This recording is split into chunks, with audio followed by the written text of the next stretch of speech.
We're in Cappadocia again, and today we're going to do one of the more iconic walks in the area. We're going to do the Love Valley and the Pigeon Valley Trail. And apparently Love Valley's got loads of towering rocks and really good scenery. Pigeon Valley's a little quieter. We've done a little bit of hiking in Cappadocia, not as much as we would have probably done ordinarily in Britain, but it has been so hot, so we're kind of tapering these routes to suit kind of like the temperatures. I think it's about 22 degrees this morning. It's probably touching 28 now, which is comfortable for hiking. This hike's about 4 hours, I think, something like that, about 7 miles. Bit of uphill, which you'll see on the map I'm just about to put up now, sort of explain our route and the elevations and all that sort of thing. These views are starting to open up in the valley. You'll just sort of see some of the spikes, some of the like erosion marks. Over there, I believe, where you see the other spikes and the vehicles in the distance is where our walk kind of drops into the valley and through. So that should make things a little bit easier. Just ignore that because I have a cough. It doesn't have a cough. It struggles to live. Yesterday we was in about. How many times you choked on that peanut is absolutely. You choked on peanut. Once. A couple of times. And then you breathe, and then you choke, and then you drink, and then you choke. I do choke a lot. I mean, I'm that type of bloke who'll just walk down and then choke on air or my own saliva or something.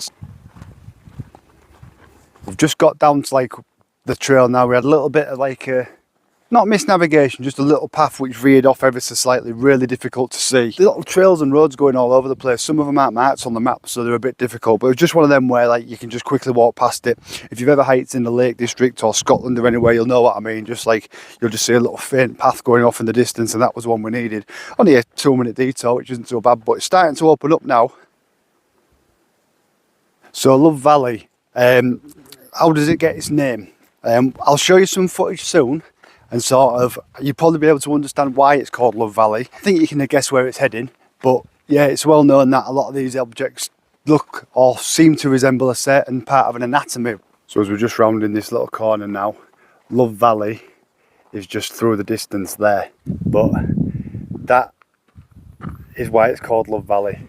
So this Love Valley, I've just had a little look on ChatGPT about it. They are known as fairy chimneys in the full Cappadocia area, but because of the look of like the phallic look basically of some of these rocks, that's why it's known as Love Valley. It's as simple as that. There's no sort of love story or anything behind it. It's just the fact they look like a penis. So yeah, there is Love Valley up close and personal.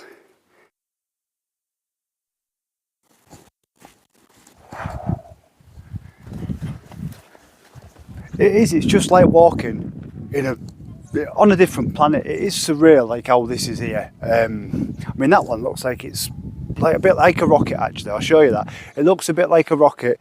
It's even got like the little rocket tip there. What an amazing place this is. So I would advise coming to Cappadocia. Alright, it's not easy to get to, but it's definitely worth coming while you're here or while you're in Turkey to make the visit, because where else in the world is it like this? So we've just actually got to like the little flat area where you can actually get in and amongst Love Valley. We are going to sort of head over that way where there's maybe a group of people in the distance. They do horse riding visits and stuff, as you can see now. But look at the geology and stuff here, it's amazing.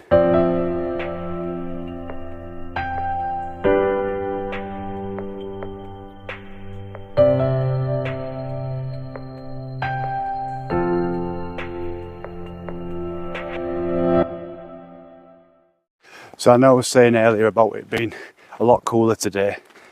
It's shifted a little bit now. We're around about dinner time, half 11, 12 o'clock, and it's noticeably got hotter in the last sort of half an hour. It's worth it for these views. So they are great. It is hot. So I think it's highs of about 33, I think, today, sort of mid-afternoon. So far, it's been a cracking little walk. Little bits here and there where like navigation, just having to sort of have a second guess or just have a little look at the map, just because there's so many trails peeling off what aren't on the map. I think it's through people kind of wandering in and amongst the rocks, which you can see why, because it is a stunning area all around us.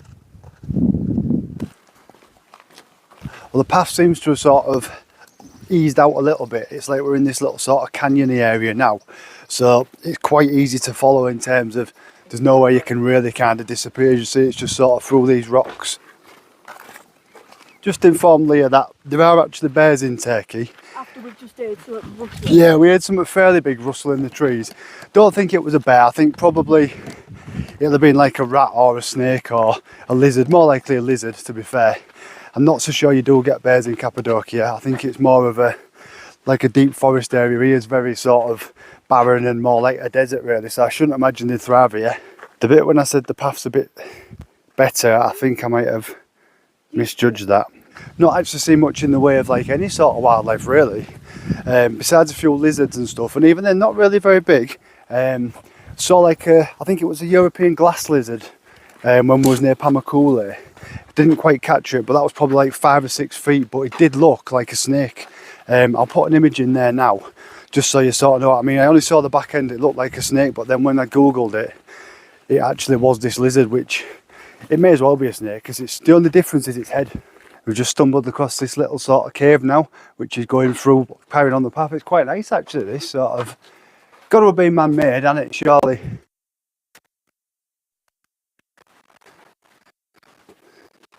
Nice, isn't it?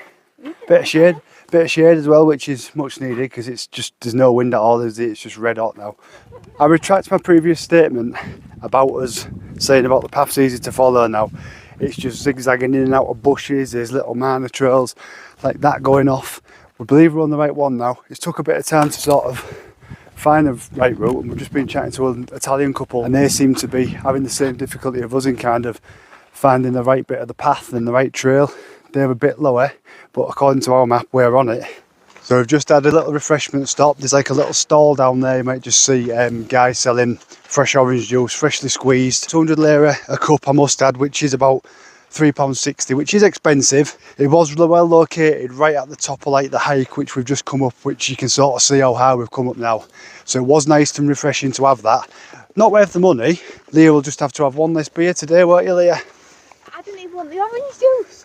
To be fair, in my defence, I did ask for one, and then he poured 2 anyway, so at that point it was a bit too late. I should have 2 beers and he should have none by that principle. Yeah, but you drank one of the oranges. Yeah, but I didn't want the orange. You still bloody drank it though. Next stop is Uchiza. Just ahead of us you'll see Uchiza Castle. We visited there the other day. It's about half an hour walk from here, and then we're going to turn around and head back towards Garime through the Pigeon Valley. But that is Uchiza. That is built on volcanic tuff. It's basically ash. Big town, all built into the mountainside. There's houses and stuff carved into there, which we will have seen. Leah seems to think it's called Pigeon Valley because apparently there's loads of birds there. We'll see how true, well, pigeons specifically, but we're going to see how true that theory is. I don't know if she just read it or made it up. I'm going to try and make the walk a little bit shorter just because it's so hot and stuff. And we've come across these like old houses there. You can have a little wander and a little explore around. Part like the old town of Uchiza as well. Pretty spectacular really. Like what Cappadocia is famous for, all these sort of houses like this. So we've found a little bit of a shortcut. I mean, we've stumbled across these get lit up on the night, these are beautiful. We found this little shortcut. It's quite steep, but it's kind of taking us in towards Pigeon Valley, which is kind of on the way back to the campsite. It felt like quite a long day just because of how warm it is. Got water in the back, but it's pretty much bath water now because it's been in the sun, like absorbing through my bag, so that's pretty much undrinkable. We've cut the town of Uchiza out a little because we did it the other day and we didn't want to have to go all the way up the top of the hill again, so lazy us. But this bit's really nice round here with all these in the mountains. I mean, that's pretty sort of spectacular, just carved out all over the place. We're almost at Pigeon Valley. You may just see down there like the little ravine which is going sort of in and around. That's where we're heading now. Still yet to see a pigeon, aren't we, Leah? She read it was a thing. I mean, they're doing it, to be fair, it's not just pigeons, they're doing any birds around at the moment. I mean, we're almost back at Uchiza as well, so we've just basically done a massive big U-turn. All it's doing is moaning. Oh, it's fucking too hot. Moaning. It's nice. It's too hot, we've done a bastard U-turn. If we was in a Lake District, it'd be moaning it was too cold and rainy. Windy, I wouldn't. I wouldn't. So, as we revisit Uchiza, you might just see ahead, ahead of us. We're just revisiting Uchiza. We should be taking a right soon, and then heading into the so-called Pigeon Valley. This is the footpath, and I mean these are just metal spikes stuck up. So, got to be really careful around here. I'm going to put my phone away for that. What noise? She thinks she's hearing pigeons. If not, she's creating her own pigeon noises. Yeah, I was recording, so you have been caught out there. So while I continue the hike with David Twattenborough over there, with the pigeon noises and stuff. You can you can sort of see like we're kind of walking in and amongst all these rocks. Now it's quite like the path's been really snaky, like in and out, zigzaggy. So hopefully this will get a bit more straightforward because we are heading back towards Gareem now. We're going to go and get a drink and maybe get some dinner while we're out. So this is the ravine area. We're going to just kind of enter now, carry on walking right around that corner amongst all this really weird sort of place. It's just obviously thousands of years of erosion and weather shaping it. Seen any pigeons yet, Lee? Not solitary pigeons. No, you know, nearly swore then, didn't you? I think so, right? Yeah, apparently at Pigeon Valley, but I mean, they're not as exciting as like we did see an Egyptian vulture though. we did see an Egyptian vulture actually. I'll put the image of that in because I don't think I put it in the last video. This trail's had a little bit of everything. Got good views now. We've had like a little bit of off-piste view for right there. Nice views in the valley. No pigeons as yet. I will report back if we see one. What a place. It's kind of got like Malham Cove vibes slightly. She's clutching at straws now. She thinks she's heard a pigeon. We've just seen a bird. Admittedly, it's not a pigeon, but it was like a small bird with like a really big bright pink / red underside. Lee's trying to get some images now. I think it might be a bullfinch. If she gets any good ones, I'll show you it now and put it in. It might be something native to Turkey, I'm not sure. Now you can see why it's called Pigeon Valley. We're just through the arch there. You might just see one pigeoning about, but there's a couple of pigeons there in that arch we're about to go through. So there is the name. Look how smart she gets when she's right. David Twattenborough. That maintain that's still the best name for you.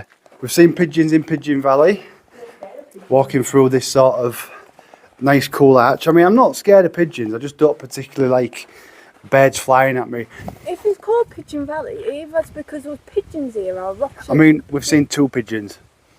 I mean, It's hardly justifies the name. the pigeons. They are pigeons, They yeah. are pigeons. How many pigeons would you say though would have to be around to make it named? Like a gaggle of pigeons. So would you say something like 60 pigeons. 60 pigeons would make a Pigeon Valley? Yeah. So you're saying whoever named this at one point saw 60 pigeons? Traps, and maybe the pigeons have perished because there's no water. Maybe. Speaking of no water, Pigeons. we have no water either now. The nearest tavern or watering hole we're going to get to is probably going to be a bar. So we're going to have a refreshment.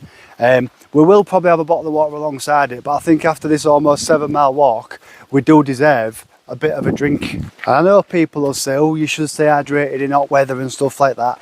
We have had some water.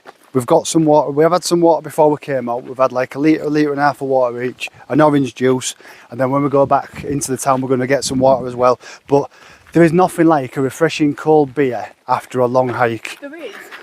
A refreshing cold cider would be what the doctor would order. Oh yeah. I love cider. Leah doesn't really drink You lager, reckon? do you, or pilsner, Yeah. but you've And struggled you with. reckon cider? She doesn't. It doesn't do cider. You can tell she's distressed by it. Because you have cider when it's warm. Even people that don't drink cider think, oh, it's hot today. I'm going to have A cider. I don't mind the odd cider. It just doesn't like me. Sometimes it makes my guts go a bit bad. Hi ho, hi ho. It's off to the pub we go. That's why I'm going to marry her, because she just knew that sentence finished like that. So our path's leading us through this tunnel. So we'll believe this is. Oh, that was just a little skip. Well, the walk's done. We've finally sat down and had a couple of beers. We had a couple in another pub, and we've come to this pub now, well, restaurant today. Anatolian Kitchen it's called, like a traditional Turkish restaurant. I've got the local specialty, which is a Testi Kebab. A Testi Kebab is a specialty in the Cappadocia region. It's basically a clay pot full of meat, full of vegetables, and cooked on an open like flame. I think when they come, they crack it open and pour it into like a pot, and you get rice and stuff. So looking forward to this. So this is the Testi Kebab. Yes, thank you very much.